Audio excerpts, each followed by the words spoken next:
Olá pessoal, mais um episódio aqui da Rádio Roundabout, hoje sem o ilustre Samuca, mas com a presença da única Marise Chons aqui. Tudo bem, Marise? Tudo bem, como é que estamos? Melhor agora com você aqui, né, Marise? Melhor sempre poder seguir esses bate-papos que a gente gosta, e não sei se é todo mundo que gosta, mas a gente gosta desses bate-papos mais teóricos, ficar conversando teoria, não é? Então, agora, sei lá, pra mim é uma maneira perfeita de começar a noite. Entendeu? São poucas pessoas que gostam de teoria hard. Teoria hard, né? Mas Então, pessoal, até eu e a Marisa, a gente tava no Summer School do Mises, o que, Marisa? Umas 3 semanas atrás, né? Algo assim. Pelo menos. E a gente teve um bate-papo sobre isso também, que a gente gosta de teoria, nós dois, né? Porque tava tendo uma outra palestra que era mais sobre economia aplicada, coisa do dia a dia. Coisa de investidor, aquelas coisas assim. Coisa de quem gosta de ganhar dinheiro. Quem gosta de ganhar dinheiro, a gente gosta de falar de teoria, daí a gente roda nessas horas, né? Muito. E a gente teve um bate-papo sobre isso, mas acho que o principal foram a tua palestra e a minha, que tinham muita coisa a ver, embora para quem olha de fora e olhe o papo do que a gente tá falando, parece que não tem nada a ver uma coisa com a outra, né? Então, você fez uma apresentação, foi até a hora que eu cheguei de carro lá, eu lembro que eu já cheguei um pouco atrasado pra tua palestra, mas ainda consegui pegar a segunda metade dela, e você tá falando das escolas liberais. Eu tava falando de 5 argumentos diferentes dentro da tradição liberal a favor da democracia. Perfeito. E daí, então, te falando de liberalismo ali dentro, e daí depois eu vim com uma palestra no dia seguinte, falando da importância da propriedade privada para poder falar de propriedade intelectual. Uhum. Né?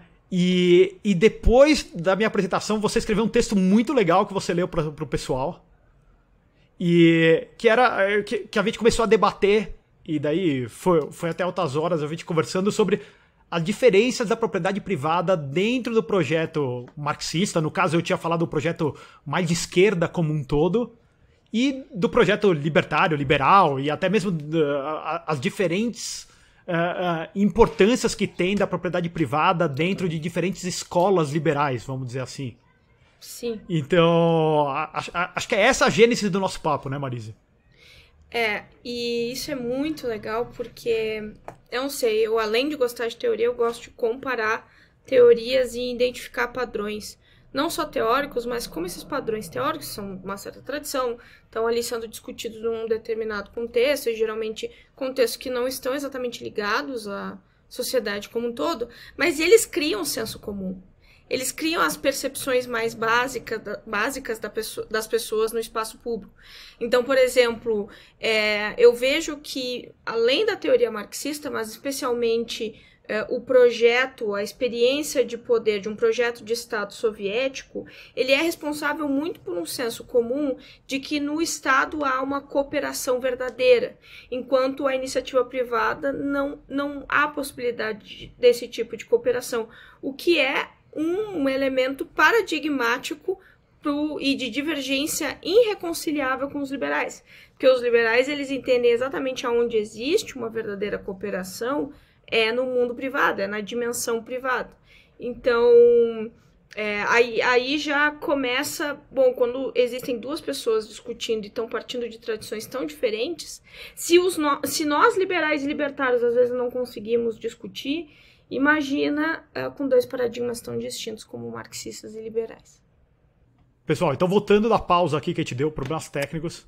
Então, Marise estava falando das diferenças irreconciliáveis que tem na análise marxista, da análise de projetos, você falou até do projeto soviético. Então, com relação à cooperação social.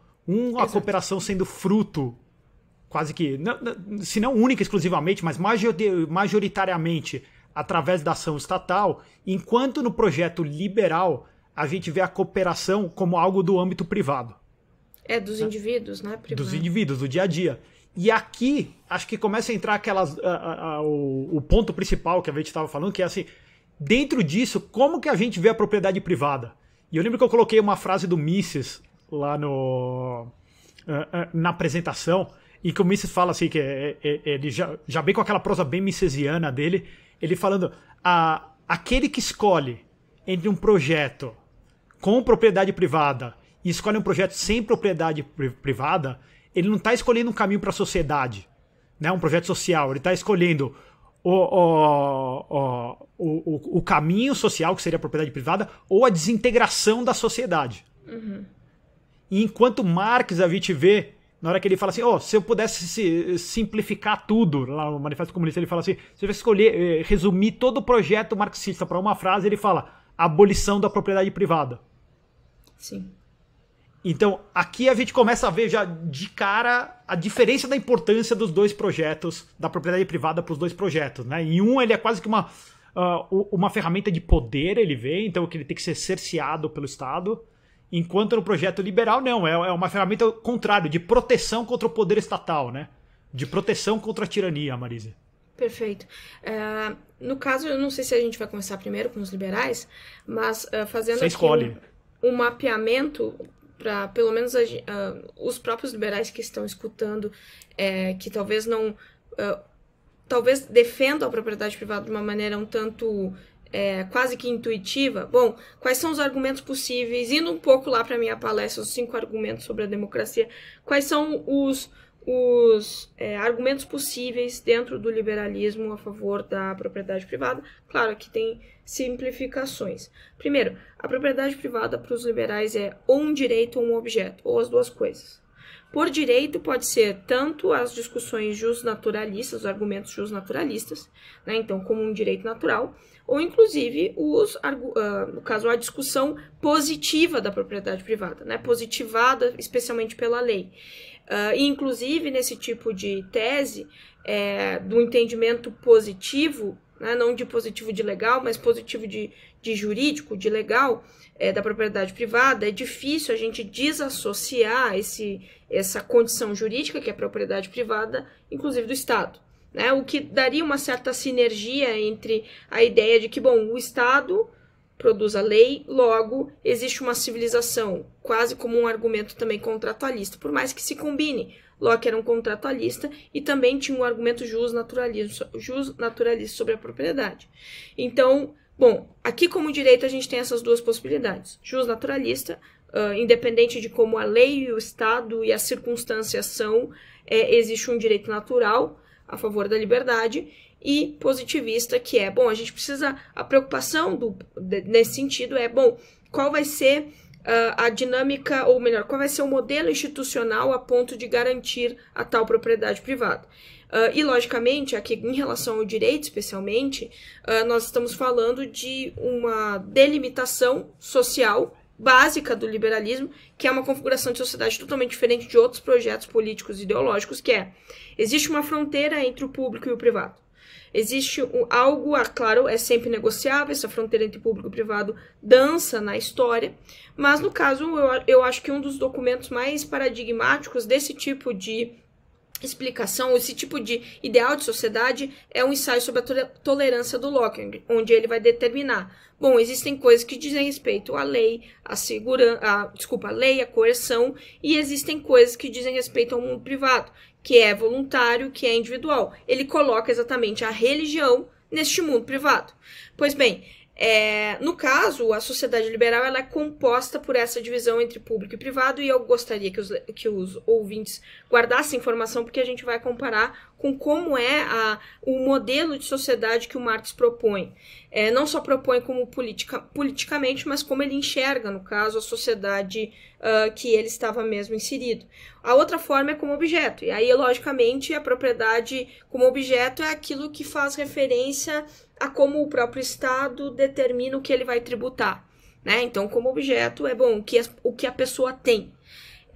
Por isso que, como você falou, está correto, propriedade para os liberais é uma espécie de novo, delimitação entre público e privado, proteção do indivíduo, um certo entendimento mais quase de uma condição humana e de uma condição de liberdade negativa, por isso de não coerção, se mistura com um certo projeto ético, inclusive quando a gente pensa nos libertários, que vão muito mais para essa linha justnaturalista, e, por fim, no caso, essa é o conceito de propriedade para os liberais. Já indo rapidinho, né, para o conceito de propriedade dos marxistas, a propriedade marxista é completamente diferente.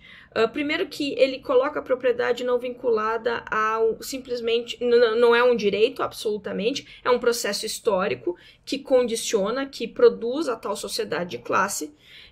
E além de um processo histórico, ele na verdade demonstra as relações econômicas de uma sociedade, as condições sociais e materiais da produção, que é histórico. Então, o conceito de propriedade para os marxistas, para o Marx ortodoxo, ele é relacional e histórico. O que é completo, a gente tem aí dois abismos que a gente vai ficar aqui 1 hora discutindo as minúcias dessas duas distinções. Em cima disso que você está falando, Marisa, acho que um ponto que eu sempre estou conversando com as pessoas e eu começo a discutir a diferença do papel da propriedade privada e tem essa distinção clara desses papéis que você estava falando, talvez nos dois extremos do projeto aqui, é entender que todos os projetos políticos existe a propriedade, porque a gente sempre tem que decidir quem vai estar utilizando quais recursos, como os recursos que são escassos vão estar sendo utilizados. E a diferença principal que a gente tem é sobre se a propriedade é privada ou ela é coletiva.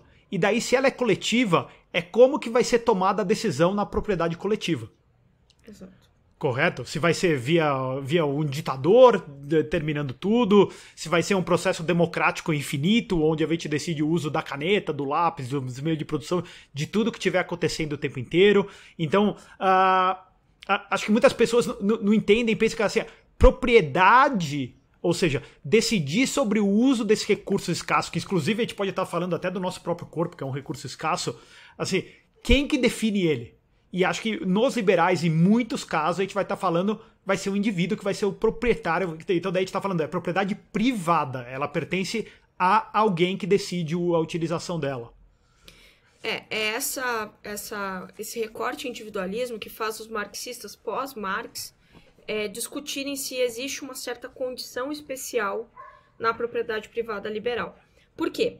Porque a propriedade privada na teoria marxista, e a teoria marxista por ser alemães, né, por ser uma teoria germânica, ela é sistêmica, então não adianta você entender um ponto e não entender, na verdade, todo um processo lógico em torno das questões que vão se desencadeando. A propriedade privada ela é importante para a teoria de sociedade do Marx. Está vinculada ao início da possibilidade de existir propriedade privada com a produção dessa sociedade de classe. Ou seja, o que seria a sociedade de classe? É uma sociedade em conflito, especialmente porque em algum momento da história os interesses individuais entraram em conflito com os interesses coletivos. E aqui a gente já tem exatamente uma absorção do vocabulário do empirismo inglês no Marx, especialmente divisão social do trabalho, que é também um conceito do Smith, ou seja, sociedades são compostas por divisão social do trabalho. Mas antes de existir a propriedade privada, as sociedades eram verdadeiramente cooperativas. E elas eram cooperativas porque não existia ali um conflito, antagonismos entre os interesses coletivos e individuais. Foi a evolução da técnica e principalmente a produção de excedente que também está numa certa justificativa por que a propriedade privada passou a existir. E aí, no momento que ela passa a existir, uma sociedade de classe também distribui o poder dessa maneira. Então, isso é muito interessante. Propriedade privada, para o Marx, ela é o objeto de análise histórico para você reconhecer como, no caso, as forças de trabalho e os modos de produção e os meios de produção são distribuídos em cada tipo de sociedade. Então, é a partir da propriedade privada que essa relação de classe dominada e classe dominante, classe dirigente, foi distribuída, ou seja, passou a existir dessa forma. Então, a sociologia do Marx está centralizada nesse conceito que é a propriedade privada. A teoria econômica, obviamente, ela está muito ligada ao conceito de propriedade privada, porque, como eu disse, a propriedade privada como uma... Como é que eu ia explicar? A propriedade privada como um modo, né? Existe um modo de propriedade privada, está distribuindo as condições econômicas, principalmente dos meios e das forças de trabalho. Para a teoria de história também ela é importante, porque foi a partir desse reconhecimento que as dinâmicas de classe de distribuição de recursos, especialmente de poder, são diferentes, por isso modos, formas de propriedade também são diferentes. E a periodização mais clássica é reconhecer que existe uma propriedade escravista, uma propriedade feudal e uma propriedade capitalista. E aí já se desdobra esse tipo de raciocínio. Existe um modo de produção asiático, mas vamos deixar um pouco de lado. Se desdobrando esse raciocínio, o que a gente reconhece? Bom, se quando se transforma as formas de propriedade privada, quer dizer que as relações de poder, de classe também se transformam. É por isso que o projeto revolucionário do Marx é dedutivo, acaba sendo dedutivo isso, que o objeto político do Marx é exatamente transformar essa propriedade privada em uma propriedade coletiva, especialmente estatal, por mais que ele não desenvolva propriamente uma teoria de Estado, uma agenda de Estado, porque ele não viu a revolução acontecer, e posteriormente, aos poucos, e aí sim, a gente tem uma história gradual a partir da propriedade socialista, porque essa história gradual vai levar à aniquilação da propriedade privada. Então, a aniquilação da propriedade privada, ou melhor, de qualquer tipo de propriedade, a ponto de haver, então, o fim da história, o fim dos conflitos, o fim de sociedades hierárquicas, uma verdadeira cooperação.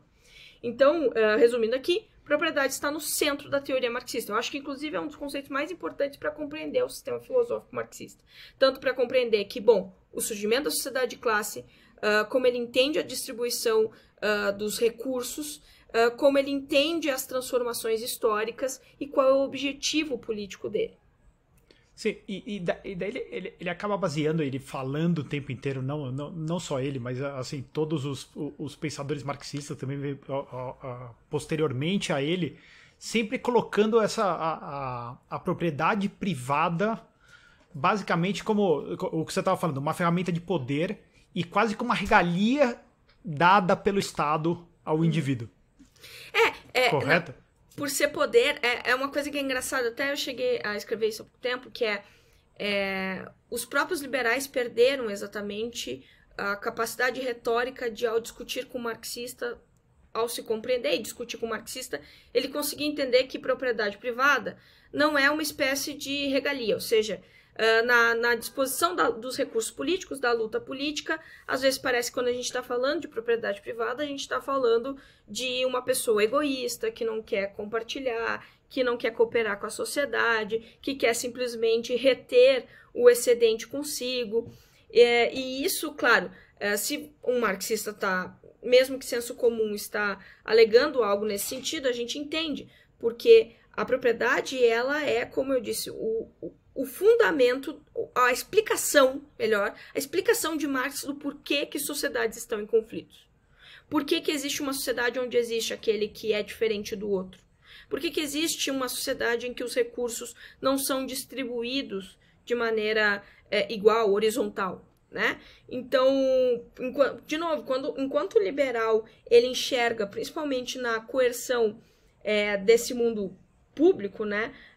Algo que o indivíduo precisa ser protegido disso, e a propriedade privada foi exatamente um instrumento. Eu gosto de pular um pouco essa argumentação de direito natural, os libertários vão me odiar, porque se eu estiver conversando com um marxista, ele vai chamar isso de metafísica.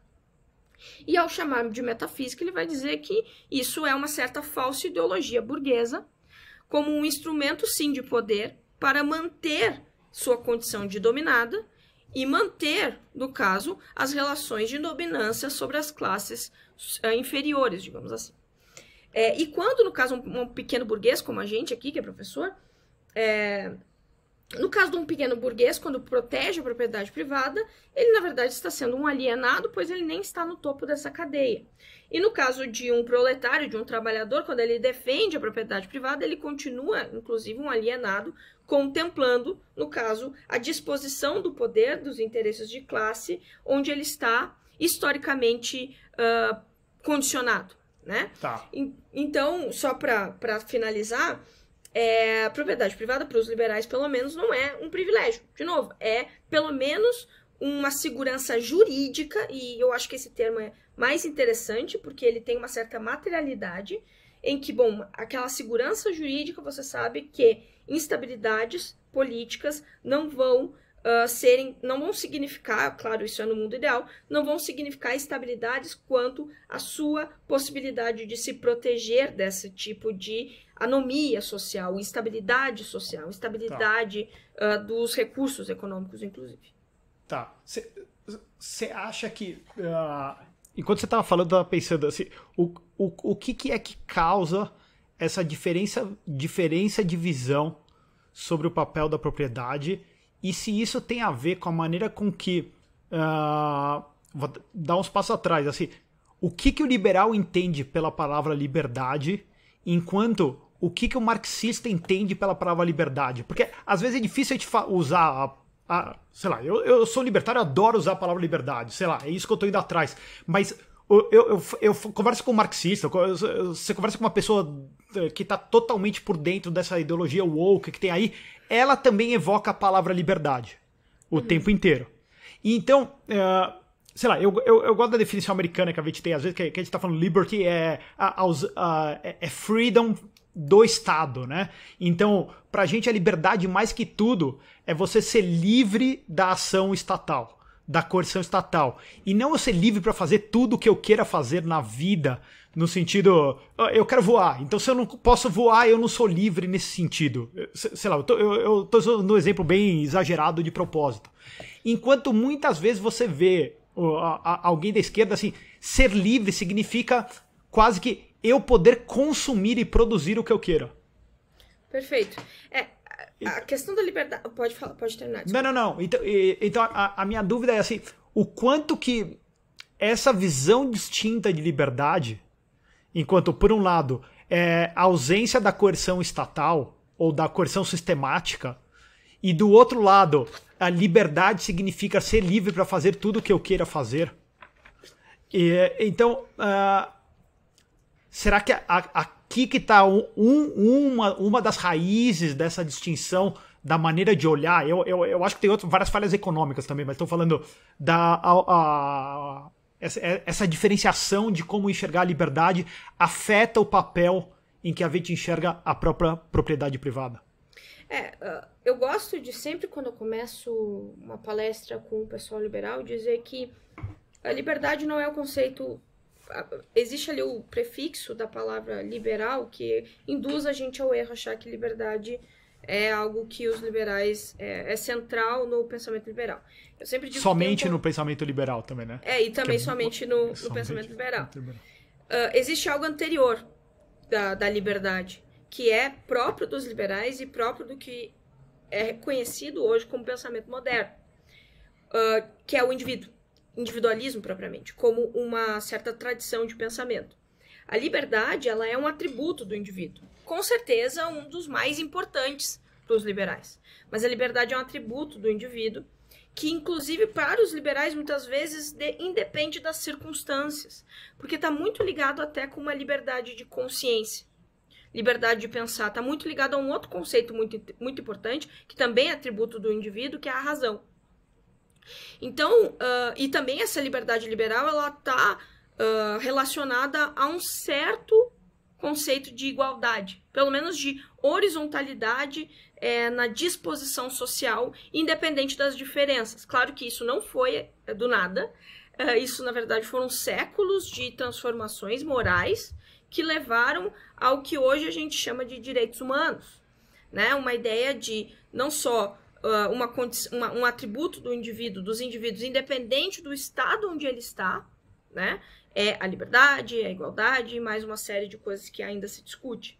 Pois bem, então, o conceito de liberdade ele é importante, mas antes, para entender a liberdade liberal, você precisa entender o que se trata da ideia de indivíduo e a ideia de que, bom, a discussão sobre a condição humana dos liberais está muito ligada ao conceito de razão. Isso é completamente diferente do marxismo. Vou explicar por quê. No caso do... Também gosto de dizer que quando o pessoal faz uma tatuagem assim, liberdade em sumério, ela está fazendo uma bobagem, porque a liberdade dos sumérios é completamente diferente da liberdade dos liberais. E outra coisa que eu também gosto de alertar é que existe um projeto libertário em Marx. Só que a questão, que é a grande diferença, é você não é livre agora. Você, estando numa condição social de uma sociedade de classe, por isso de conflito, você tem duas opções: reconhecer sua condição social e ser uma pessoa com uma certa consciência de classe, ou ainda se alienar dessa condição social histórica. E é por isso que o projeto marxista, ele tem objetivo pela liberdade, mas essa libertação, ela tem um requisito, e o requisito dessa libertação é o processo revolucionário.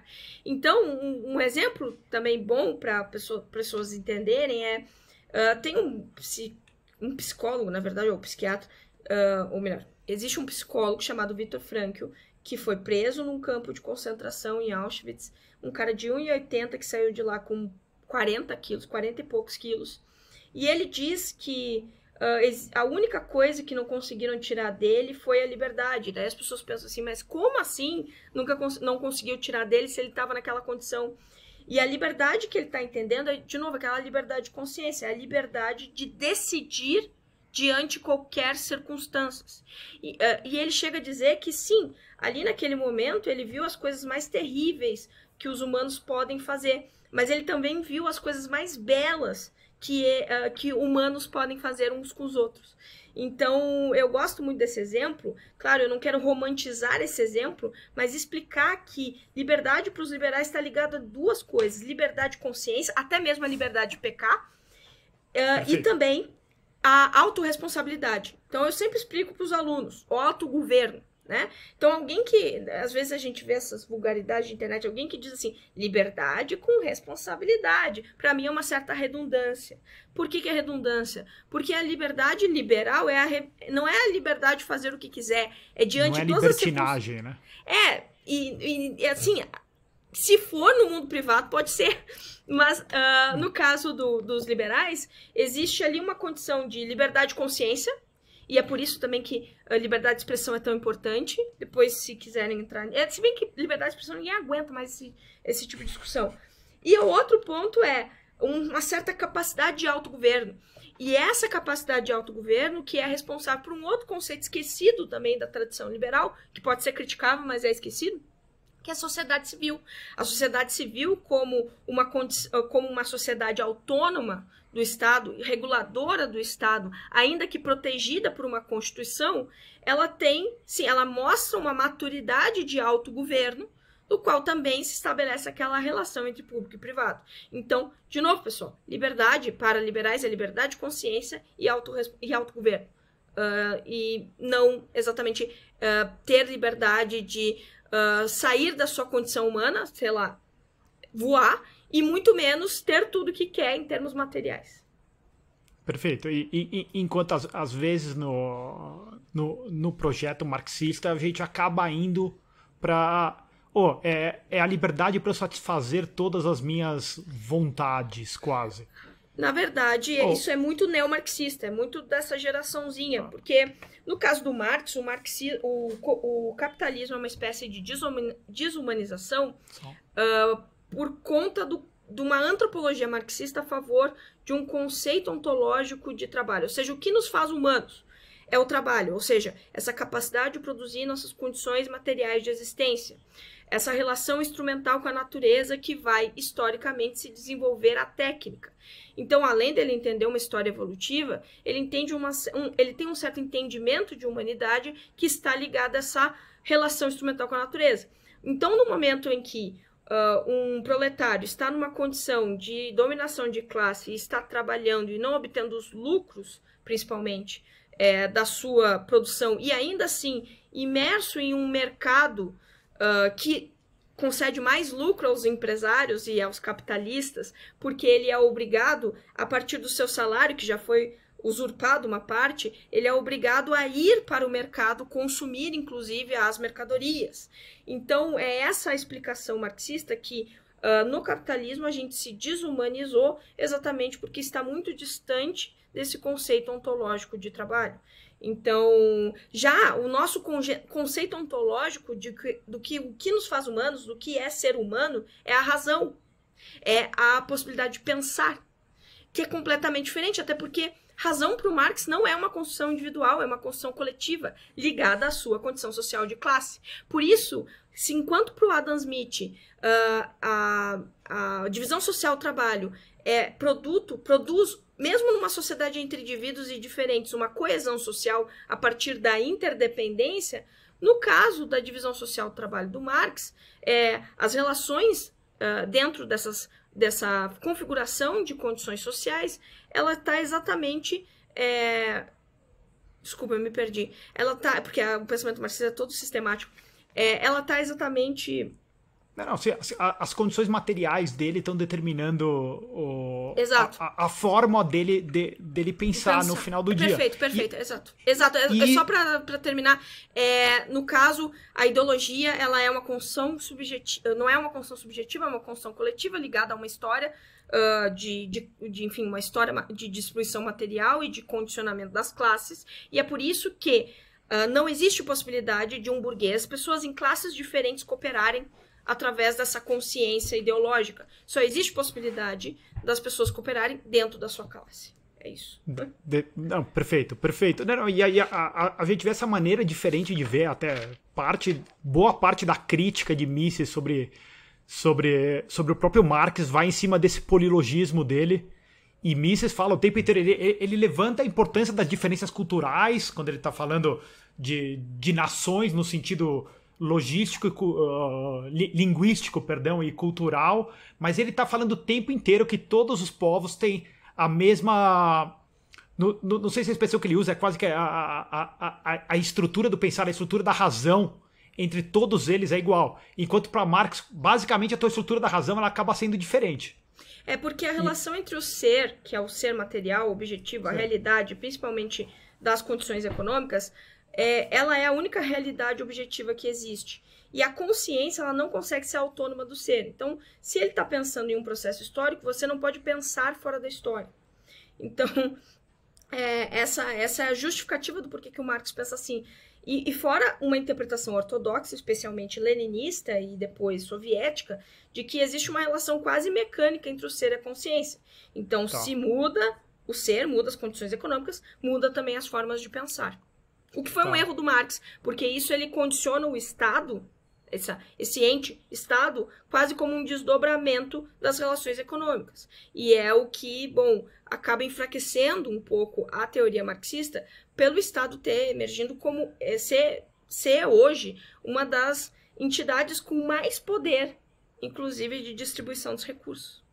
Não, hoje em dia, sem dúvida nenhuma, com mais de todos. Não, e até aqui um segue, um link muito bom para algo que você fala nesse teu artigo que você escreveu pro IEE, que você fala que basicamente toda essa ideia do projeto liberal, da ideia da liberdade do indivíduo, da propriedade privada como proteção do indivíduo perante a tirania, ela chega no final do século passado, do século XX, super fragilizada.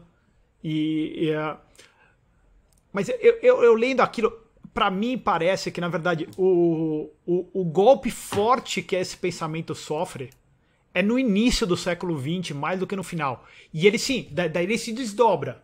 Porque se a gente olha lá para trás, pensa assim, até Mises, quando ele está escrevendo no começo do século XX, no pós-Primeira Guerra, basicamente existe uma certeza na Europa, nos Estados Unidos um pouco menos, mas no mundo intelectual americano também, que assim, o socialismo é inevitável. Ele irá acontecer com todos nós.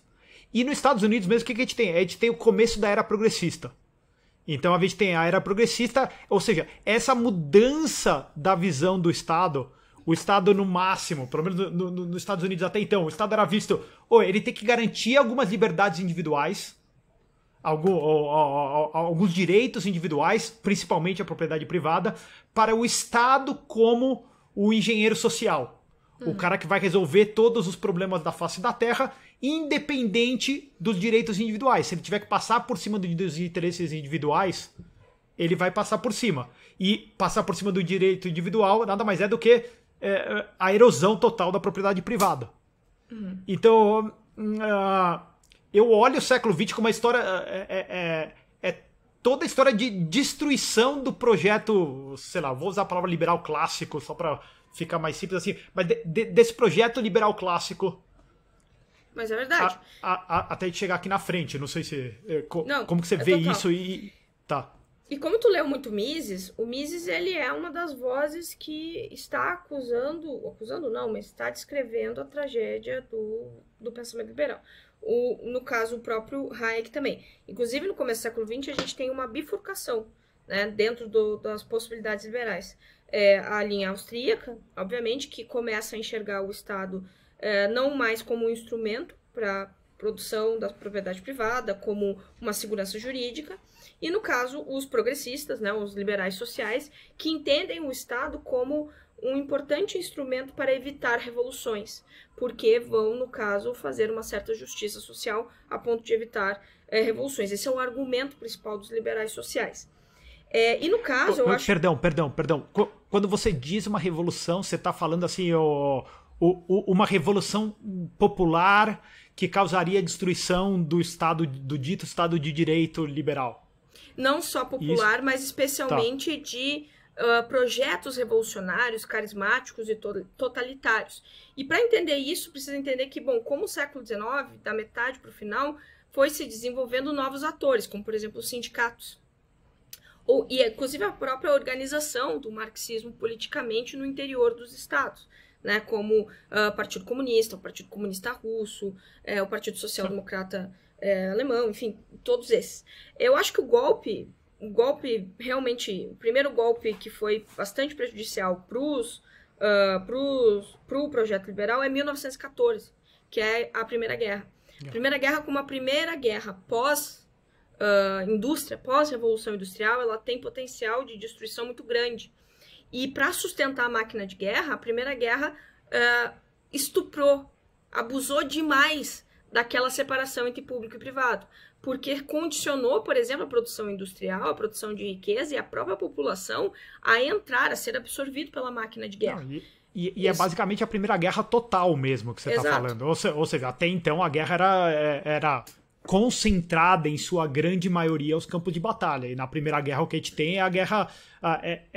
essa fusão total que você está falando da sociedade com a guerra. Perfeito, não existe separação mais de militar e civil. E isso, inclusive, é um dos motivos de discussão sobre o Tratado de Versalhes, mas não quero abrir tanto aqui. E Sim. Também é no 1914 que é importante para entender a janela de oportunidade do porquê que a Rússia, não sendo um país industrializado, e porquê que, por exemplo, uma Alemanha também não passou por isso, que é...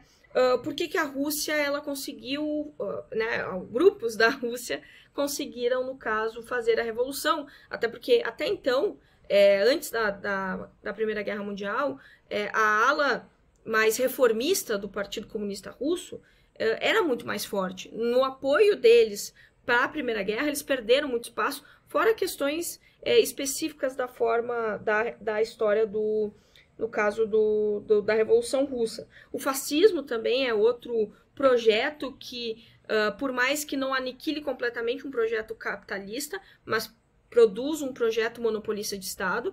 Inclusive os próprios marxistas, o Lukács, por exemplo, o primeiro cientista político marxista, vai reconhecer que existe uma diferença entre o capitalismo interventor e o capitalismo de laissez-faire, o capitalismo liberal burguês propriamente.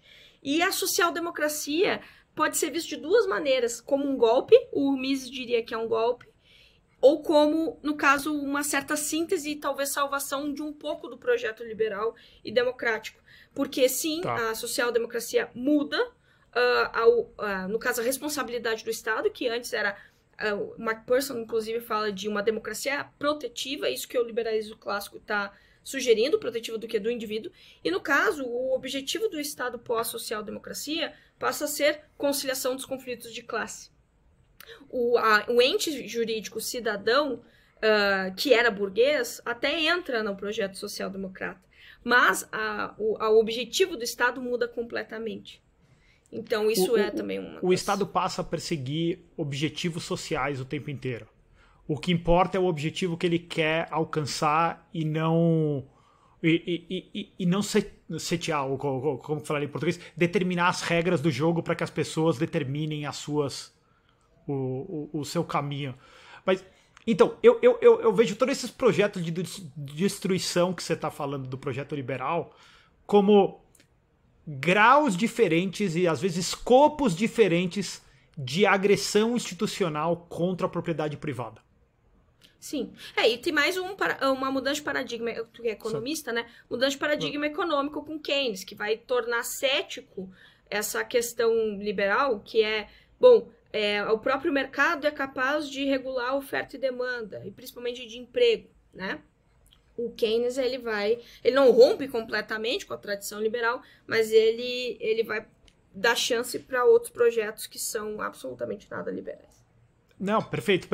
Acho que o que ele traz, a grande inovação dele com relação à propriedade privada é a Eles estão ouvindo, privada... eles não viram eles não viram as minhas aspas aqui. A inovação dele, entre aspas, aqui, que ele traz pro projeto liberal é deixar de tratar a propriedade privada como algo central e ver a propriedade privada como mais um instrumento para alcançar os objetivos dos engenheiros sociais. Então, não é que ele desconsidera totalmente, mas ele fala assim, ela não é central mais. Uhum. Então, eu acho que também é a coisa de, bom, o que leva ele a achar isso? É exatamente uma ruptura do estado do laissez-faire. É a ruptura do entendimento de que as pessoas, ao serem racionais, estão em relação de solidariedade dentro do mercado, por isso numa relação de interdependência, e há, no caso, numa condição linear e natural, uma ordem que, mesmo que caótica, ainda ordeira. E esse ceticismo dele em relação a essa possibilidade de produção de oferta e demanda faz ele... Claro, isso dentro do contexto da crise de 29, etc. Tá.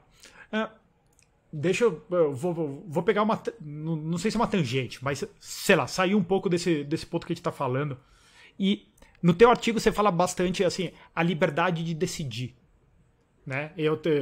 Que vai até o slogan brega que a gente estava falando lá, liberdade, mas com responsabilidade. Uhum. Né? E um ponto que eu sempre falo com o Samuel, e a gente sempre fala assim, se tem algo que o socialista não entende, e o socialista aqui eu tô exagerando, eu tô falando de maneira bem ampla, ou seja, os projetos à esquerda têm dificuldade de entender a questão que se você tem um ativo, se você tem uma propriedade, isso demanda responsabilidade no sentido de escolher qual é o uso dessa propriedade o tempo inteiro, realizar a manutenção dessa propriedade. A gente fala que, em geral, o socialista não sabe o que é depreciação. E depreciação não no sentido contábil, mas depreciação no sentido que o imóvel se deprecia, o imóvel vai para trás e todos os outros ativos. E isso, eu vejo que ele está muito ligado, assim, eu tô voltando a esse ponto da liberdade, ou seja, ele está livre da responsabilidade da tomada de decisão e da execução sobre o uso da propriedade privada. Então, a própria extinção da propriedade privada, eu vejo, às vezes dentro desses projetos mais utópicos da esquerda, ele tira esse peso da tomada de decisão e da responsabilidade sobre o uso dos ativos, dos bens. Não sei se você enxerga isso, enfim, Marise, vai lá. Então, na verdade tem uma palavra que a gente ainda não falou, que é a questão do lucro. Às vezes as pessoas imaginam que e existe mesmo um certo constrangimento moral em torno da ideia de lucro, como se o lucro, isso no senso comum, né? Como se o lucro fosse algo geralmente fruto de uma exploração e tudo mais. Isso dentro do corpo da teoria marxista, o lucro está associado não só à essência do capitalismo, mas especialmente na mais-valia, né? Então, por exemplo, não só tira a responsabilidade, como o projeto político socialista tirou qualquer possibilidade das pessoas, ao usufruírem a propriedade privada, ou uma propriedade, uma posse, de terem lucros dela. Então, existe propriedade pessoal na União Soviética. Sim. Você tem um carro, você tem suas roupas, existe até possibilidade de herança, desde que não usufrua lucro, para a produção, né? Não produza lucro, porque isso é monopólio do Estado, e também não esteja em desacordo com os interesses do Estado. E aí as pessoas devem pensar assim, tá, mas se antes se reconhecia uma relação de dominação e de exploração, quando existia propriedade privada, como no caso um marxista não enxerga que esse projeto de propriedade socialista, por isso estatal, não é um tipo de coerção. E aí, eu acho que só um Marx filósofo consegue explicar isso a partir daquilo que eu falei. Que, bom, classes diferentes não interagem cooperativamente, não têm as mesmas ideologias. Mas, no caso, sendo o Estado socialista, o Estado proletário, o Estado dos trabalhadores, significa que os interesses do Estado são os interesses dos trabalhadores, porque eles compartilham, a princípio, a mesma classe. Então, é por isso que se justifica, por exemplo, quando professores vão em podcast que tem, sei lá, 1 milhão de seguidores e diz que acha que no socialismo tem que matar mesmo, porque supostamente seriam indivíduos que estariam a favor de potências estrangeiras, é exatamente isso. Ser contra o Estado, o Partido Único, ser contra o Partido Chinês, ser dissidente numa China, sim, significa ser contra, na verdade, os interesses de todos os trabalhadores. Então, esse é mais ou menos o raciocínio, que eu imagino que os ouvintes devem estar achando absurdo, mas mais ou menos esse é o raciocínio. Mas esse não é, até nesse teu artigo você acaba falando do ressentimento do intelectual no mundo moderno, no mundo atual, sei lá. Inclusive do intelectual liberal. Da grande maioria dos intelectuais, mas estou falando assim, a maioria dos intelectuais, eu diria que eles são ressentidos contra o livre mercado, a livre iniciativa, né? Porque acho que carrega esse peso da responsabilidade sobre as tuas tomadas de decisão, sobre não só a sua ação, quanto da sua própria propriedade. E assim, é chato pra caramba tomar conta de uma propriedade, seja ela qual for, seja uma máquina ou seja um imóvel, uma fazenda, o que quer que seja. Então, esse ressentimento, se a gente for parar pra pensar também assim, porque a gente tem uma classe de intelectuais com a Revolução Industrial, essa classe de intelectuais, de pessoas que conseguem viver somente do pensar, é algo novo. Antigamente o que a gente tinha pouquíssimas pessoas que tinham a capacidade de fazer isso, né? Então, hoje em dia a gente tem toda não sei se a palavra correta é uma classe social, mas a gente tem uma série de pessoas que podem viver disso daqui. Mas ao mesmo tempo o cara olha pra ele e fala assim, como que eu com 3 doutorados, eu tenho 3 doutorados, eu falo 5 línguas, então, eu passo o dia inteiro lendo os maiores filósofos da história da humanidade e eu tenho uma situação material pior do que o pizzaiolo aqui do lado, ou o dono da pizzaria. Então, esse ressentimento também é um fenômeno... Eu vou falar que é um fenômeno novo em larga escala, porque a gente consegue ver esse ressentimento contra o comércio desde a Grécia Antiga, a gente consegue ver. Uhum. Né? Você vê em Platão e até mesmo em Aristóteles, eles têm alguma coisa assim, meio que ressentidos com o cara do comércio, o cara que é o comerciante. Né? Mas era a flora mais pós essa Revolução Industrial. Você acha que esse ressentimento também faz parte dessa mudança de entendimento, esse ódio contra o lucro que você está falando, essa falta de entendimento aqui, você vê... deixa aí para você, Marisa, de novo. Então, eu acho que em parte é o ressentimento, sim, e um ressentimento que além de que eu não gosto muito de citar Ayn Rand, porque eu nem conheço e nem gosto muito, mas ela fala da questão da inveja, né? Mas não entrando nessa linha mais psicológica, ou ainda, ficando na linha psicológica e talvez apostando numa outra hipótese, eu acho que o mundo pós-industrial, inclusive lendo alguns sociólogos dessa época que vão falar do mal-estar na metrópole, ele traz um mundo muito novo que é muito dinâmico e extremamente inseguro. Eu não tô falando além de questões de criminalidade, ele muda muito. Existe uma condição de insegurança muito grande. Então eu acho que essa tentativa de planejamentos tem a ver com... inclusive o Giddens fala de segurança ontológica. A gente perdeu uma segurança ontológica. Uma segurança que não está dependendo do mundo material ser seguro, mas sim de uma segurança ontológica em alguma coisa. Alguns vão dizer que é a secularização, outros vão dizer que é essa mudança da própria condição social de organização dos indivíduos em, por exemplo, uma cidade agora cosmopolita, metropolitana e absurdamente maluca.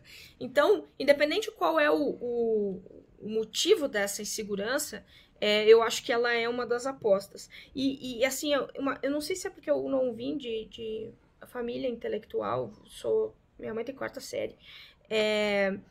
Eu vejo o trabalho intelectual a mesma coisa que qualquer outro trabalho, né? Eu acho que os intelectuais não Tamo têm junto isso. nessa. E também, eu acho que, assim, eu já falei muito disso, quanto, no caso, só existem intelectuais porque existe excedente. Então, tu tá extremamente sério dizer, olha, nunca antes existiu tantos intelectuais, exatamente porque nunca antes teve tanto excedente. E eu vejo que os intelectuais, eles acreditam, eles se dão muita importância e acham que não é ele que tem que buscar quem, no caso, necessita do conhecimento dele. As pessoas têm que vir até ele, sabe? Então, aí tem uma... Não sei se a gente não está se desvirtuando do tema, mas é um olhar mesmo... Eu acho que tem, sim, esse olhar invejoso e ressentido, por mais que eu não goste, como eu disse, de entrar nessas coisas mais psicológicas, mas, de fato, tem uma classe de intelectuais que realmente panfleteiam contra a propriedade privada, mas também eu vejo que tem uma classe de liberais que estão panfleteando a favor da propriedade privada, mas sem me parecer realmente conscientes do que se trata esse projeto, que vai muito além, como a gente já falou, de fazer o que quiser, de falar o que quiser, de atitudes brutais e grosseiras serem quase uma questão de opinião ou de escolha. Esse tipo de coisa me parece, assim, muito dos nossos tempos, na verdade. Não, acho que dentro do... Primeiro, acho que dentro do projeto liberal tem várias maneiras diferentes que diferentes escolas liberais olham para a propriedade privada. E acho que, sem dúvida nenhuma, talvez principalmente nas discussões de mídia social, acho que tem muita gente que gosta da ideologia como um todo, mas não entende as ramificações. Uhum. E eu consigo te falar que, hoje em dia, o tema propriedade privada é um tema que é muito mal entendido na grande maioria das escolas de direito. Uhum. Grande maioria. E escola de direito, eu não estou nem falando das faculdades, eu estou falando das escolas de pensamento do direito. Assim, então, totalmente ignorado. E dentro das escolas de economia, também. Então a gente chega até absurdos, assim como, por exemplo, John Stuart Mill, que, sei lá, não é santo de minha devoção, longe disso. Mas, assim, é um cara que fala que, não, propriedade privada não tem nada a ver, a economia é só a produção. Então isso daí é discussão para outro patamar. Então, dentro de matérias que deveriam se centrar em cima da importância da propriedade privada, existe também, que acho que daqui a pouco a gente está até voltando para o artigo do Bertrand de Juvenel, lá que ele fala assim, por que os intelectuais odeiam o capitalismo, que a gente já falou assim, que é inveja, né? E o outro que eu estou falando aqui, porque eles desconhecem totalmente a matéria da qual eles estão criticando ou estão elogiando sem saber o que eles estão elogiando. Então, então a gente vê muito isso com relação à propriedade privada. Eu conheço muito austríaco, economista austríaco que nunca parou para pensar da onde que vem a propriedade privada. Uhum. Então, a propriedade privada tem uma visão totalmente diferente no caso da escola de Chicago do que tem da escola austríaca. Então, assim, todos esses matizes, mas assim, muitos dos pensadores não conseguem chegar nesse ponto da propriedade privada, porque acho que a propriedade privada, Marisa, eu acho que eles olham assim, é algo secundário. O que importa é o indivíduo, o que importa é a gente ser bom, o que importa é, sei lá, XYZ de valores, enquanto um valor que é central, que a propriedade, ela é central em todos os projetos políticos. Uhum. Né? E ou para aniquilá-la ou para mantê-la. Não, mas mesmo se eles querem aniquilar a propriedade privada, não o controle, inclusive legal, do uso dos recursos. Porque, por exemplo, na União Soviética, você vai lá, ou você vai em Cuba hoje em dia, assim, o Estado é dono de todos os meios de produção. Então ele tem a propriedade legal de todos os meios de produção.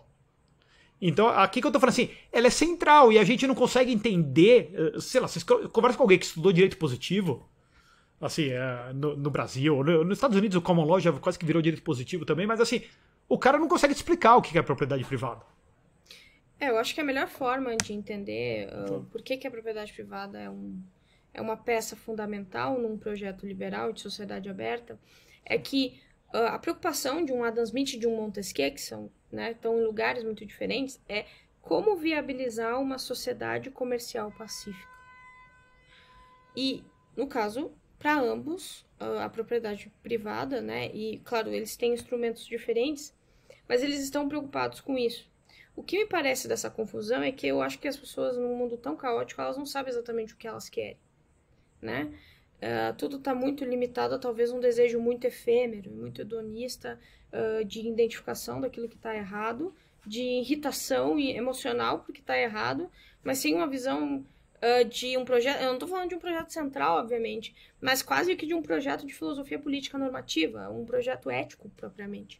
E sem ser utópico, né? Reconhecendo, sim, os limites da política e da própria realidade, se submetendo a ela, mas encontrando nessas circunstâncias uma possibilidade de novo, justificar aquilo que seria objetivo de um projeto liberal, além da agenda política, né, do orçamento, e acho que, bom, talvez isso não esteja...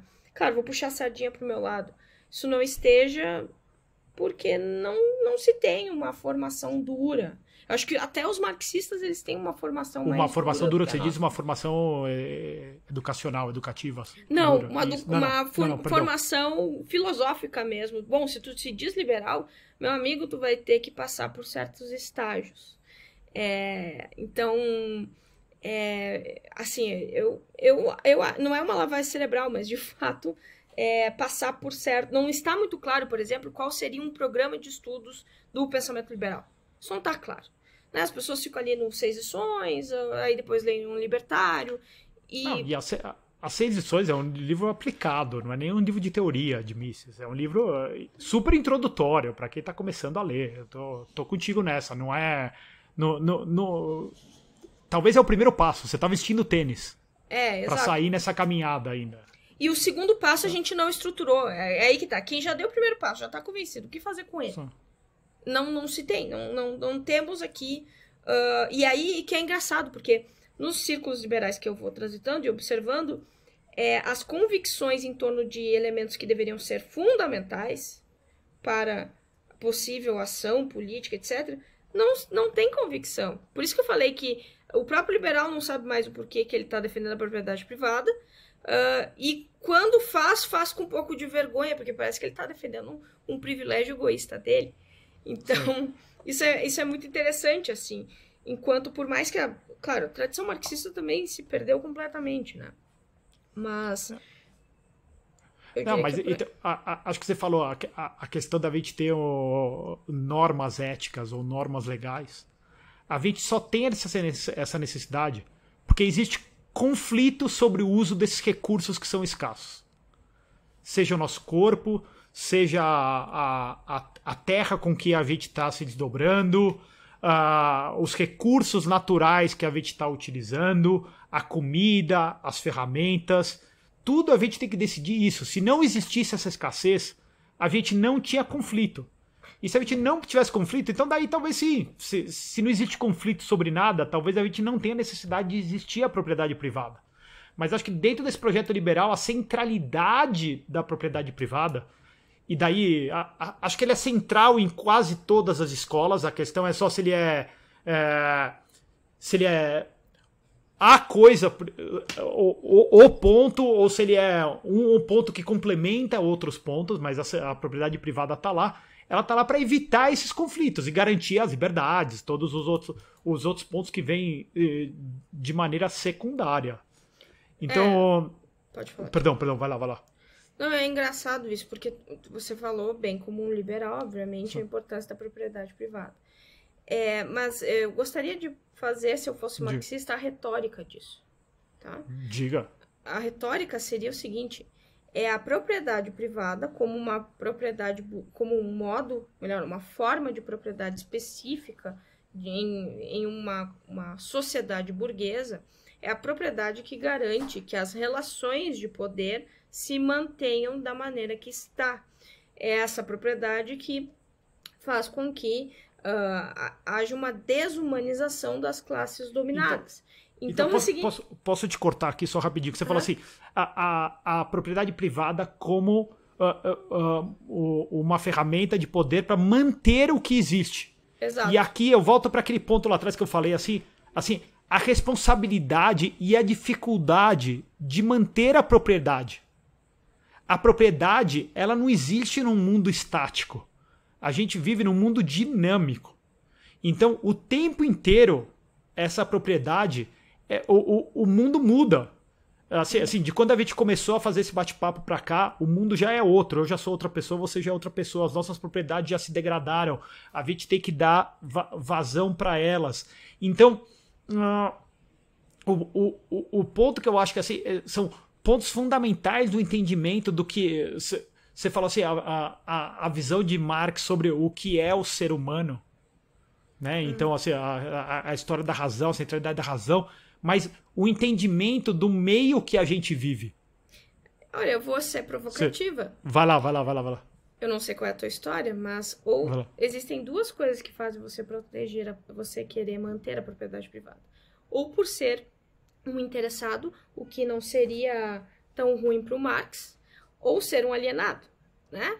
Então, no momento em que tu tiver consciência de classe, você vai reconhecer as relações de poder e as relações de exploração, e aí você tem duas opções diante disso. Ou se manter do lado daqueles que estão explorando, obviamente, ou se engajar em um projeto emancipador. Esse seria um argumento central. Então, outra coisa é que a propriedade, inclusive, como a partir dessa discussão moral, ética e ontológica, porque baseada em direito natural, não seria nada além de uma falsa ideologia da filosofia política, filosofia política burguesa, que está exatamente... Por exemplo, Platão não está conhecendo genuinamente. Tudo que ele conhece está dentro da sua condição social de classe. Logo, como ele conhece, está associado com um desejo dele de manutenção dessa classe. O interesse para o Marx não é exatamente... Ele é mais moralista com a crítica ao capitalismo, mas até essa relação que ele consegue identificar, que as pessoas elas agem por interesse, não é exatamente moralizante para ele. Ele entende que um burguês vai agir como um burguês. A questão é exatamente como o argumento liberal, ele de fato, ele é muito provocado com esse tipo de retórica, e a única retórica que ele pode trazer é a retórica, por exemplo, da razão. Porque se entre o sujeito e a realidade só existe ideologia e interesses, quer dizer que não existe uma verdade que transcenda essa condição de classe. Quer dizer que, por exemplo, não existe ciência. Não existe uma realidade que se impõe além dessas relações materiais econômicas e além, por exemplo, da própria ideologia. Então, ali tu consegue pegar, por exemplo, um socialista que está falando a favor da ciência e querendo, no caso, uma sociedade que esteja em cooperação a favor da ciência. A ciência, nesse sentido, e já peguei textos assim, ela seria um instrumento de dominação burguesa também, sabe? Então... Não, que é o que a gente escuta hoje. Que a ciência nada lugares, mais é do que um instrumento de impor o poder. Quando você fala que... Enfim, é quase que uma questão epistemológica no final do dia. Porque você está falando que não existem relações causais. Você está falando que não existem leis de relações causais. Existe, dentro do sistema marxista existe. Mas, de novo, essas relações causais estão no âmbito do ser material e histórico. E, de novo, essas relações causais, elas estão dependentes do reconhecimento do materialismo histórico. Ou seja, você pode estar numa falsa ideologia, acreditando que essas relações causais estão sendo explicadas por esses autores liberais, ou você pode verdadeiramente ser consciente a partir de um projeto científico marxista, que é o materialismo histórico. Tá, mas então, aqui um ponto que eu penso assim, sempre que as pessoas falam assim, não, a gente tem um arcabouço legal que garante a propriedade privada, e esse arcabouço legal nada mais é do que ele é uma convenção que ele ajuda todas as pessoas que são a favor da propriedade privada, que se beneficiam da propriedade privada, enfim, é uma convenção. Só que não é necessariamente uma convenção, porque a gente só tem duas maneiras de decidir o uso dos recursos. ou a gente vai decidir o uso desses recursos no âmbito individual, ou eles vão ser decididos top-down por alguém. E na hora que eles forem decididos top-down por alguém, a gente está criando uma classe diferente, que esse top-down que vai estar decidindo o uso dos recursos, claramente, ele é uma outra classe de pessoas. Na teoria marxista, exatamente, na teoria marxista não, se, no caso, dentro de um projeto revolucionário. Os anarquistas já olhavam para o Marx e diziam, esse método é perigoso. Mas daí, por exemplo, um problema de Marx é que ele nunca fala como se dará de maneira concreta esta tomada de decisão. Então a gente fala assim, até assim, a chatice, se tudo vai ser decidido no âmbito coletivo, então eu vou estar o tempo inteiro votando tudo. A Marise fala assim, eu quero ir no banheiro. Daí eu falo assim, pessoal, para, todo mundo, vamos votar para saber se a Marise pode ir no banheiro ou não, porque ela vai estar utilizando o banheiro, que é propriedade, ela vai estar utilizando o corpo dela, que é propriedade do coletivo também, então ela pode ir no banheiro ou não. Então, a gente não consegue atuar se a gente levar isso em última instância. E o fato dele nunca ter dado uma ideia concreta de como essa tomada de decisão é feita, para mim é uma falha gigantesca do projeto marxista. Porque, assim, é fácil até um marxista responder isso, porque ele vai dizer, olha, o Marx não tinha como dar uma ideia concreta, porque nenhuma ideia é concreta. A única coisa concreta é a história material, as relações econômicas. E considerando que ele morre antes o peixe ensaboado fugindo, né? Porque assim, a gente precisa saber qual é a solução concreta para esse problema. E olhando empiricamente, por exemplo, olhando para a história dos planos, vai lá 3 planos aqui econômicos que tem na Rússia logo depois da Revolução. Primeiro, economia de guerra. Obviamente, teve condições econômicas muito ruins. Depois, aquele projeto, o NEP, que é a nova economia política, agora eu não me lembro, que beneficia especialmente os trabalhadores do campo, mas ainda tributava muito a industrialização. Era uma busca ali lenta e gradual por um processo de industrialização e por uma superação especialmente das relações de comércio. E claro, isso causou vários problemas, que é comércio clandestino, fora das tributações do Estado. E aí, o começo do desastre, não, mas do desastre, mas não, dependendo pro Stalin, obviamente não foi, que é o plano quinquenal. Os quinquenais. Exato. Que é, no caso, um projeto de industrialização rápida, baseada em exploração, inclusive, de outros países, que a Rússia ela dominava. E nesse contexto existia uma preocupação muito grande, quase neurótica, segundo alguns historiadores, de retomada dos princípios, de retomada das condições econômicas capitalistas, que são trabalho assalariado, comércio livre, produção de preços, que mais? Preços ao consumidor. Exato.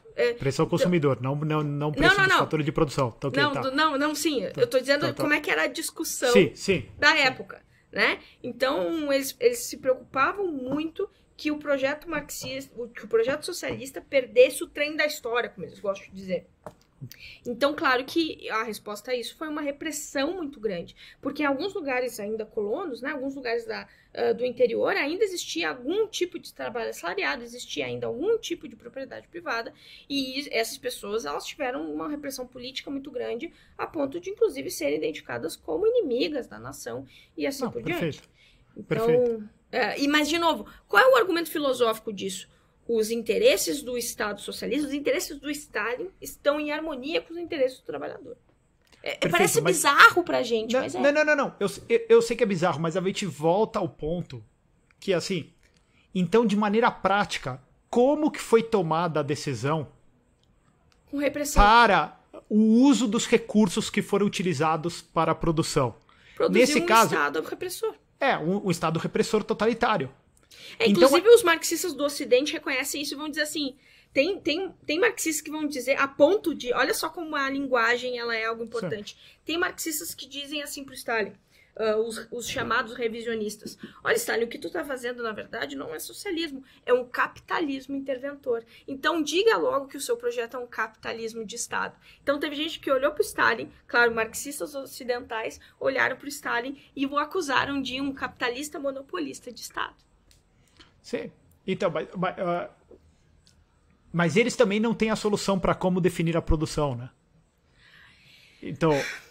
A China, o que dizem é que a China está conseguindo sintetizar um projeto que une um projeto político socialista com um projeto econômico capitalista. Como eu não sei muito nem de economia nem de China, não sei se eu consigo opinar, mas a esperança hoje desses marxistas, empiricamente, não no sentido filosófico, mas empiricamente, é o projeto chinês. Não, então, mas ele padece dos mesmos problemas que padecia Sim, vai errar de novo. O projeto soviético. É só uma diferenciação de grau e não uma diferenciação de classe. No sentido que é uma economia um pouco mais descentralizada, mas ainda assim descentralizada no sentido que o próprio governo está um pouco mais descentralizado na execução do dia a dia, mas não no planejamento de longo prazo. Uhum. E por eles negociarem mais com o mundo ocidental, entre aspas, eles têm mais acessos a preços de verdade, então eles têm mais inputs sobre preço e utilização desses recursos internamente. Então, mas o problema é o mesmo, é assim, quem define como que a gente vai utilizar o recurso, ou, por exemplo, o cara fala assim, não, porque o fascismo existe propriedade privada. Não, existe propriedade privada só no nome. Porque a partir do momento que o governo fascista determina toda a utilização, como que o parafuso tem que ser produzido e para quem que ele tem que ser vendido, isso deixa de ser uma propriedade privada, porque a propriedade privada significa que eu tenho o direito de fazer com aquele ativo o que eu bem quiser. Uhum. Eu acho que um dos problemas, provavelmente para um economista, que ele se debate com a tradição marxista, é que o economista ele está, obviamente, muito ligado ao mundo empírico. Não que o Marx não estava tentando fazer isso, mas o mundo empírico está condicionado ao seu sistema filosófico, a ponto de vocês se perguntarem perguntas absolutamente muito válidas e que faz absolutamente todo sentido, que mas como vai fazer? Mas, de novo, esse não é um problema para alguém que está disposto a fazer um projeto socialista. Né? Então, eu acho que os liberais, ao olharem, por exemplo, para uma China, não só ficam assustados moralmente, como também não entendem... eu vejo que se debate muito os liberais sobre, como no caso um projeto estatal, como foi a União Soviética e como é a China, como no caso eles imaginam que aquilo ali é um caminho para uma verdadeira cooperação e supressão das relações de classe e, por isso, de exploração. Considerando que a gente vê imagens, sei lá, do Estado chinês botando coisa na bunda das pessoas de maneira forçada. Literal. Isso é realmente muito difícil um liberal conseguir explicar. Mas, de fato, por conta desse projeto supostamente de superação do capitalismo, aí vamos entrar de novo na questão psicológica, totalmente os fins vão justificar os meios. E principalmente em um contexto que eles chamam de imperialista, ou seja, a China faz o que faz a violência que faz, porque ela está num mundo imperialista que quer acabar com ela. Então, veja, sempre vai ter uma saída. O problema, por exemplo, ou é propaganda imperialista, a fome ucraniana é propaganda imperialista, ou inclusive a que a China está fazendo de ser um partido único, de, por exemplo, oprimir as pessoas. Na verdade, é uma tentativa de salvação do projeto socialista, de distribuição verdadeiramente igual dos recursos e de cooperação e de pacificação e de, enfim, tudo aquilo, exatamente por conta dos interesses imperialistas de países como os Estados Unidos, que querem aniquilar com a China. Então, esse também é outro dos argumentos. E, claro, existe ali uma crença muito grande. Uma crença de que, mesmo o Estado concentrando esses recursos e escolhendo como é que esses recursos vão ser articulados, eles fazem isso de maneira mais justa e distributiva que o sistema capitalista. Tá, ok. Pra gente finalizar, deixa eu te fazer uma última pergunta aí. Se bobear essa pergunta, sei lá, às vezes você pode falar 1 hora se você quiser dela. Mas enfim, como a gente consegue transmitir, e aqui é uma pergunta que talvez fuja do nosso dia a dia, eu tô falando assim, como um recurso retórico e de convencimento, como que a gente consegue convencer alguém que está para a esquerda do muro que a propriedade privada tem uma importância vital não só para o florescimento da sociedade, mas com o florescimento da liberdade individual, para a liberdade do indivíduo, para ele perseguir caminhos que inclusive assim, para perseguição de valores que inclusive muita gente que está à esquerda tem. Então, assim, como que você acha que a gente consegue transmitir melhor a importância da centralidade da propriedade privada em projetos políticos e no dia a dia da sociedade? Eu acho complicado. Acho muito... Depende do nível de esquerda que a pessoa é. Se é uma esquerda, sei lá, que votou no Lula porque o Bolsonaro era é feio. É feio. Não, e era mal educado mesmo, era esquisitão, e enfim, as pessoas votam às vezes por coisas muito específicas, né? Esse cara provavelmente vai ser fácil de convencer. Agora, não sei se esse cara... eu acho que ele pode até ser maioria, mas o difícil mesmo é lidar com alguns sensos comuns que têm origem na teoria marxista sem a pessoa nunca ter lido Marx. No Estado há cooperação de verdade. Ou seja, o comércio ele não é uma forma de pacificação, de relação, de transferência de não só linguagem, mas transferência de bens, de interdependência e solidariedade. Okay. Esse é bater nesse tipo de senso comum. No Estado há cooperação. No Brasil até que é fácil, porque no Estado há cooperação entre eles, mas não eles com a população. Então até esse ponto, inclusive, é muito fácil a gente conseguir detectar que uma solução, não só detectar, mas mostrar que uma solução estatal é uma solução que muitas vezes está em conflito com os interesses das pessoas. Esse é um ponto. Ou seja, que a beleza da cooperação social, na verdade, ela está no âmbito privado e não no âmbito estatal. Aí tem, eu acho que uma supressão de algumas palavras que geram gatilho, por exemplo, até o próprio mercado. Eu trocaria mercado por sociedade. Por quê? Porque mercado para os liberais, para a tradição liberal, é mais ou menos uma sociedade. É no mercado, que são as relações privadas. Mais ou menos não, é a sociedade. Exato, é a sociedade. Então, são quando a gente fala mercado... as trocas interpessoais. Exato. Quando a gente fala mercado, geralmente a pessoa associa o quê? Ao dono da grande indústria, e não o tio do cachorro-quente da esquina. Esse também é outro ponto. Trocar a palavra mercado por, no caso, sociedade, eu acho que seria uma boa. E essa palavra sociedade, às vezes, remete ao social e os liberais não gostam dela. Mas, na verdade, mercado é nada mais, nada menos que uma ordem social. Mesmo que não regulada, eu falo ordem, mas não de maneira... Não. É a ordem social, perfeito. Eu tô contigo. Então, e outra coisa eu acho que um dos argumentos bons também para usar, que é os que eu geralmente uso, que quando o pobre não tem propriedade e nada de segurança jurídica, quando a terra é do Estado, o Estado também, a partir de interesses políticos muito perversos, pode simplesmente chegar lá e desapropriar o pobre. Considerando que um rico com propriedade ele pode ainda ter mais recurso para se defender a partir de, inclusive, outras relações políticas antagonistas, o pobre está completamente à mercê de qualquer coisa. Então, esse era um argumento que eu usava muito na época da Copa, em que uma falta de regularização fundiária fez com que o Estado patrolasse as pessoas. Mas aí o que ele pode dizer para mim? Pois bem, não... ok, mas a função social da propriedade é importante, ou seja, existe uma condição de felicidade quantitativa, ou seja, beneficiar mais pessoas é mais importante que defender um indivíduo. Então, sempre vai haver esses recursos retóricos, sempre vão ter possibilidades de fuga desse tipo de pessoa. E deixa eu pensar mais um pouco. Lutar contra a ideia de que o Estado é cooperativo, trocar mercado por sociedade, compreender que a segurança jurídica ela precisa até privilegiar mais os frágeis, como os pobres, do que pessoas que têm outros recursos políticos por poder. Que mais? Pode ter um de subtração. Porque um que eu vejo que tem total a ver com o ponto que você está levantando, que é trocar mercado por sociedade. Mas existe uma confusão gigante, de Estado por sociedade. Exato. O governo por sociedade. Ou seja, a palavra sociedade ela está corrompida dos dois lados. Ela tá corrompida... Mas no caso aqui do Brasil, que o Estado ele é safado mesmo, as pessoas reconhecem, eu acho que é mais difícil tu mora fora, né? Acho que é um pouco mais difícil achar que o Estado... Acho que assim, achar que o Estado vai te fazer...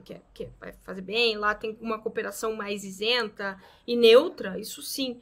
Mas nessa última eleição não foi isso que a gente viu?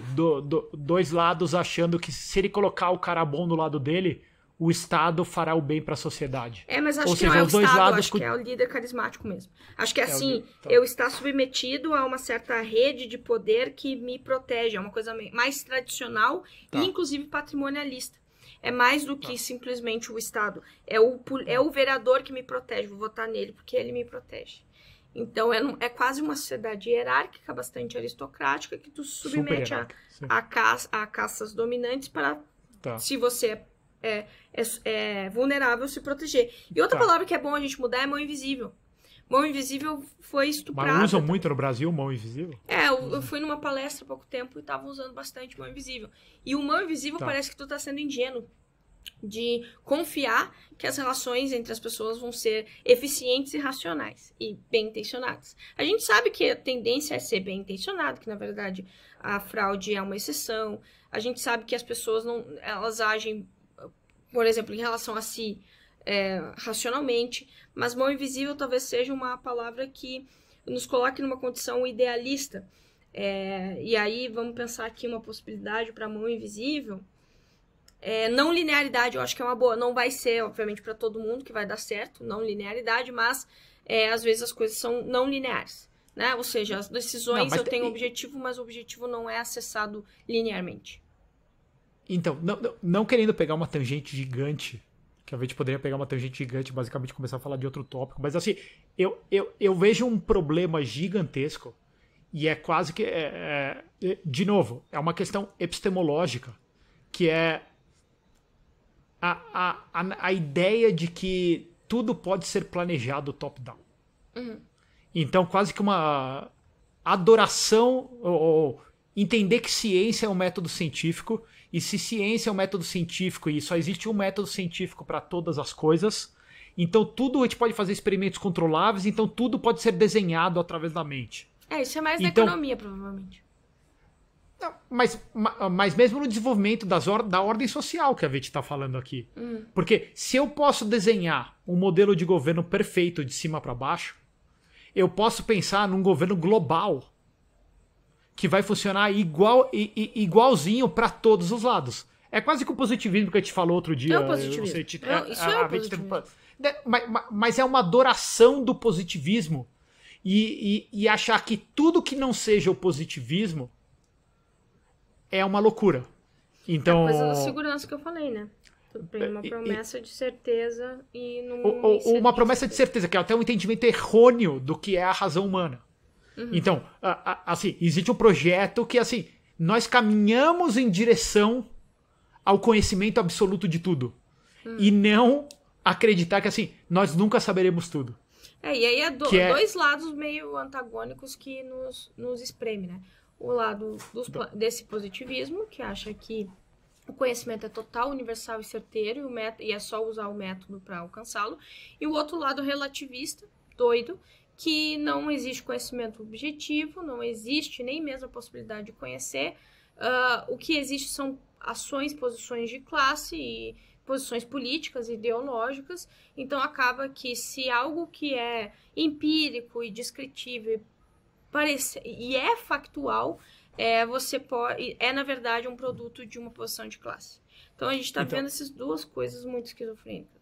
Então, eu até vou gravar um episódio depois com outra pessoa sobre epistemologia, e eu tô com uma teoria que é o seguinte, não pra gente entrar nela, mas assim, um amor exagerado ao método científico, um amor exagerado ao positivismo, ele leva a uma ideia que não existem relações causais constantes. Por quê? Porque a partir do momento que a maioria dos estudos empíricos que a gente vê, eles são praticamente uma piada de mau gosto, mal feitos, principalmente no nosso âmbito das ciências sociais. Porque a gente não consegue controlar os eventos, a gente não consegue fazer nada. Então, em geral, abre espaço para que você toda hora faça um estudo empírico, que você colete mais dados e ele dê o resultado oposto do que ele deu anteriormente. Então, em vez de eu pensar nas relações causais direto, pensar na lógica das relações, eu fico buscando ordens de grandeza, eu não consigo achar essas ordens de grandeza para criar as leis das relações causais, então daí eu parto quase para situações onde... Então tudo é uma relação de poder. Então tudo são situações ad hoc.